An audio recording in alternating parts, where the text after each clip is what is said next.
I'm Peggy Symingson, Associate Professor of Literacy Studies at the University of Texas at Arlington. And we're here today to talk about the Master's Program in Mind, Brain, and Education.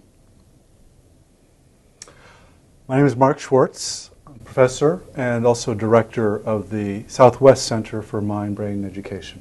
Great. Welcome. Can you tell us about the Master's Program in Mind, Brain, and Education, and tell us a little bit about what students learn?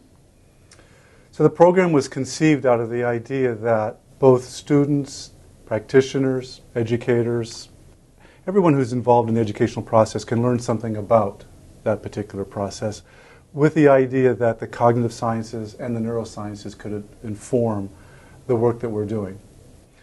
It also has a strong research component as well, because we believe that not only should we be good consumers of knowledge, we should be also good producers of knowledge. And so we're seeking a balance between the two, both consuming and producing information. The master's program may be weighted a little bit more towards consuming than producing, but in any case, it really tries to give a complementary view of how knowledge is built over time.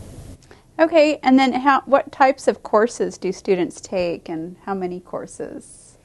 The program has room for 12 courses, 9 of which are required, 3 are electives.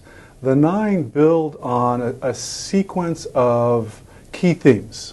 For example, the role of emotion, for example, in learning, or, for example, how math or languages unfold, both in normal situations and in atypical situations.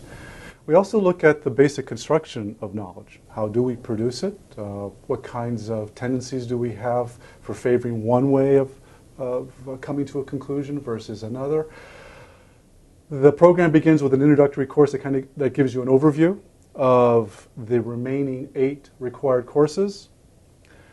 And then the remaining 3 are, as I mentioned, electives, 2 of which come from a prescribed list, and the very last one is from a general, really all the courses that the university offers that might fit the students' particular needs.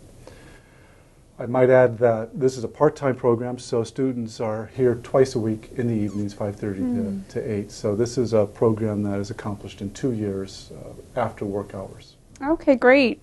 And then, let's see, how can students use this degree for their careers?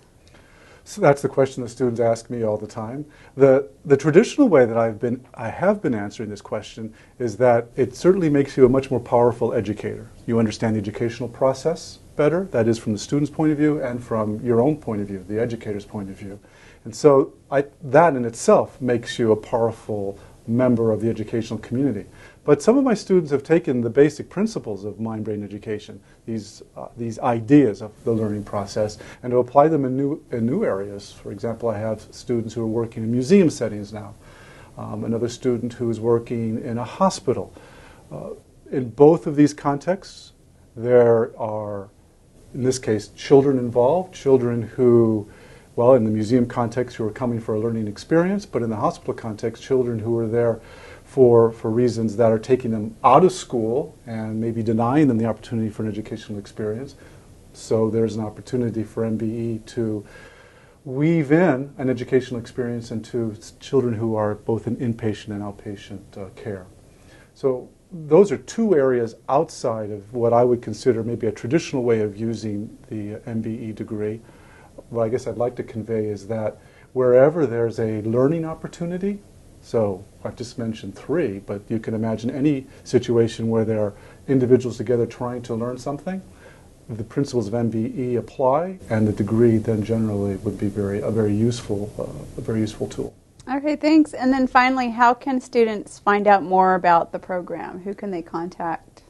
Well, going directly online to the university course, and then to the college, and then the MBE program is featured on the website. Contacting me. I'm also easily found through the UTA faculty web search. Directory. Okay. Directory, yes. Great. Those are 2 ways that come to mind.